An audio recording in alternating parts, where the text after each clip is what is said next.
माननीय अध्यक्ष कठवाला खाप के चौधरी बाबा जी, समस्त पदाधिकारी, मंचासीन मेरे बड़े बुजुर्ग एवं पिछले 4 दिनों से लगातार बरसती बूंदों के छप्पर तले बिना रुके बिना थके संघर्ष करने वाले मेरे किसान भाइयों, आज से 1 साल पहले जब आपने बंती खेड़े में मलिक साहब ने पहली पंचायत बुलाई थी, जब पहली बार हम और आप मिले थे, तब जिक्र इतनी सी बात का था कि एक हाईवे निकल रहा है। हमें शक था कि हमारी जमीन को कोई कब्जा न ले, इसीलिए मलिक साहब ने हम सभी को इकट्ठा किया था और वहां पर इस समिति का गठन हुआ था। लेकिन 1 साल पहले जो शक था कि हमारी जमीन को कोई कब्जा सकता है, वो आज विश्वास बन चुका है और ये कब्जाने का काम प्रशासन जमीन को कर रहा है। माननीय महोदय, कुछ तकनीकी बातों पर बात करना चाहता हूं जो कि बेहद जरूरी है, क्योंकि ये लड़ाई 1 साल पहले छोटी थी, आज बड़ी क्यों हो गई। मेरी बात गौर से सुनना, क्योंकि ये बात समझदारी की है, कानूनी है। सरकार ने सिर्फ सड़क बनाने के लिए जमीन नहीं ली, 1100 बीघे का बैनामा और 1400 बीघे के सर्वे सरकार कर रही है। कहती है कि कानून जिसके तहत हम जमीन ले रहे हैं, वो कानून 2 कानूनों पर सरकार बात कर रही है। पहला कानून right to fair compensation, transparency, land acquisition, rehabilitation and resettlement act 2013, पहला 2013 का कानून जिसके तहत जमीन ली जाती है। दूसरा कानून सरकार बता रही है national highway authority of India का एक कानून है, उसके तहत हम जमीन ले रहे हैं। मैं आपको समझाना चाहता हूं, बताना चाहता हूं, आंखें खुली रखना। दोनों कानूनों में साफ साफ लिखा है कि सरकार इस कानून के तहत जमीन किसी निजी अस्पताल के लिए, निजी होटल के लिए या निजी शिक्षण संस्थान के लिए नहीं ले सकती। हम सरकार से पूछना चाहते हैं, 1100 बीघे जमीन में सरकार एक कंपनी को ठेका देगी इन होटलों का, क्या ये भी सरकारी होंगे क्या? इसीलिए मैं आपसे कहना चाहता हूं कि ये प्राइवेट धंधा खुलेगा, जमीन को सरकार को मत, उस प्राइवेट वाले को ही देंगे। माननीय महोदय, बड़ी कमाई होगी इस नेशनल हाईवे से, लोग गुजरेंगे, महंगा खाना खाएंगे, कंपनी को सरकार ठेका दे देगी, अधिग्रहण सरकार करेगी, कमाएगा प्राइवेट सेक्टर का आदमी। इसीलिए पहली बात, ये होटलों की जमीन सरकार इससे पीछे हटे, जिसका होटल है ठीक है, नहीं तो इतने बोलते किसान नहीं अपना होटल अपना आप खोल लेंगे, पीछे हटो। दूसरी बड़ी बात माननीय महोदय, लूट। मैं लूट शब्द का इस्तेमाल क्यों कर रहा हूं? कुछ गांव में मानता हूं ऐसे होंगे जिन्होंने मुआवजा उठा लिया होगा।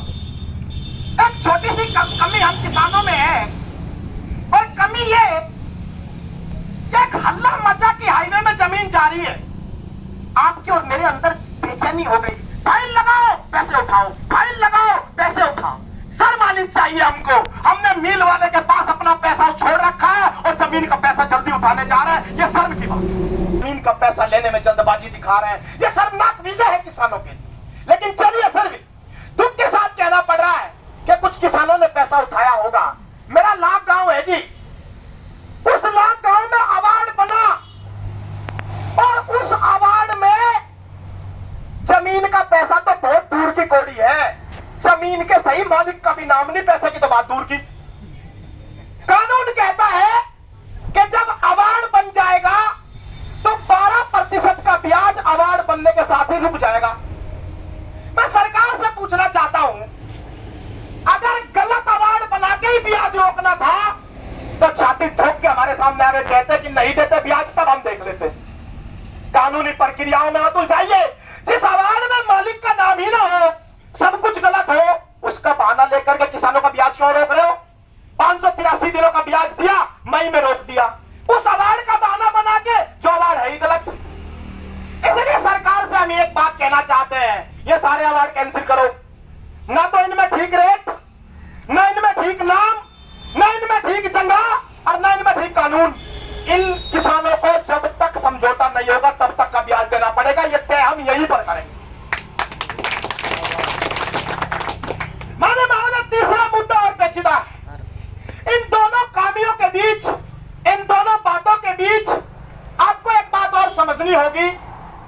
अब ये किसान वो किसान नहीं है जो सरकारों से डर करके जमीन में बैठ करके धरना देगा। आज मैं प्रशासन को चेतावनी देता हूं यहीं से, बेटा थोड़ा सा बारिश का मौसम चल रहा और मौसम सा खुलते ही ट्रैक्टर हम पेड़ जाओगे और यही घर बनाओगे और यही ट्रैक्टर रहेंगे, यही पेड़ पर लौटेंगे।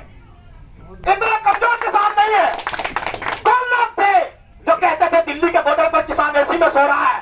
कौन है वो जिसकी नियत खराब है, जो इस देश के किसान को फटे कुर्ते में और पसीनों में देखना चाहता है? अगर वैसा कोई व्यक्ति है तो किसान नहीं है। और हम तो नहीं सोवेंगे जो कुछ दिक्कत दोपड़ी पूरी कर ली। इसलिए प्रशासन को कहना चाहते हैं कि धरना छोटा नहीं, सालों साल भी चलेगा तो चलाएंगे, यहीं पे बेड बिछेंगे, यहीं पे हम सोएंगे और यहीं से ट्रैक्टर स्टार्ट होकर खेतों में जाएंगे, आकर यहीं खड़े हो जाएंगे। बस अंतर इतना है, इस रोड पर खड़े होंगे। इसलिए हम कहना चाहते हैं कि डीएम साहिबा से भी ये रिक्वेस्ट है कि यहाँ डॉक्टर की व्यवस्था, तमाम व्यवस्थाएं करें। फिर मैं दोहराना चाहता हूं, किसानों को ब्याज तब तक देना होगा जब तक प्रशासन इस मुद्दे को सुलझा नहीं लेता, उससे पहले कोई बातचीत नहीं। अब बात रेट पर आती है। माननीय महोदय, तीसरा बड़ा मुद्दा उठा रहा हूं, तकनीकी बात है। डीएम साहिबा से जब मुलाकात हुई है मैडम कलेक्टर से, वो कह रही थी कि देखो भाई, जिस जमीन में खेती हो रही है हम उसे आबादी का नहीं मानते। अगर उसमें खेत खड़ा है तो वो एग्रीकल्चर लैंड है, हम उसे आबादी का नहीं मानते। मान लो मेरे ताऊ जी की जमीन है, ये आज अपनी जरूरत के हिसाब से खेती कर रहे हैं। जानते हैं खेती क्यों कर रहे हैं? क्योंकि इनको ये संभावना नजर आ रही है कि अपनी है, आपका जरूरत होगी घेर लगे। लेकिन जब सरकार इसे छीन लेगी तो संभावना तो खत्म हो गई घेरने की, आबादी बनाने की। इसीलिए ये भारत वो देश है जहां लाल बहादुर शास्त्री ने प्रधानमंत्री कार्यालय में अनाज बोया था। फसल खड़ी होने से और घर बनने से आबादी तय नहीं होगी, जमीन की संभावनाओं से आबादी और एग्रीकल्चर लैंड तय होगी। इस बात पर भी हम सीधी मांग करना चाहते हैं। तीन बड़ी बातें, तीनों बड़े कानून है। और ये बात तय है कि कुछ लोग कहते होंगे कि भाई कई दिन हो लिए प्रशासन के अधिकारी नहीं आ रहे, बातचीत नहीं कर रहे। ये सोच निराशावादी है। मैं कहना चाहता हूं, मैं बताना चाहता हूं आपकी ताकत क्या है। 4 दिन पहले आप यहां बैठे थे, 4 दिन से कहीं बुलडोजर दिखा? 4 दिन से कहीं बुलडोजर चला? ये आपकी ताकत है कि यहां बैठे बैठे सरकार की बुलडोजर की चाबी छीन ली, और इससे बड़ी ताकत क्या चाहिए? इसलिए मैं कहता हूं, हौसले बरकरार रहिए, कानून को भी पढ़ेंगे, वकालत की बात आएगी वकील भी करेंगे, तर्क की बात आएगी तर्क भी देंगे। अरे भाई, ये तो देखो पश्चिमी उत्तर प्रदेश के किसान है, मैंने पहले भी कहा, इन्होंने वोट क्लब पर जाकर प्रधानमंत्री की रैली की स्थली घोषणी थी। तब वैसी स्थिति आएगी तो उस स्वरूप में भी आंदोलन होगा। फिर मैं अपनी समिति के नेतृत्व से गुजारा करना चाहता हूं, मलिक साहब से गुजारिश करना चाहता हूं, अध्यक्ष साहब से गुजारिश करना चाहता हूं, लंबी रूपरेखा तैयार कर ले।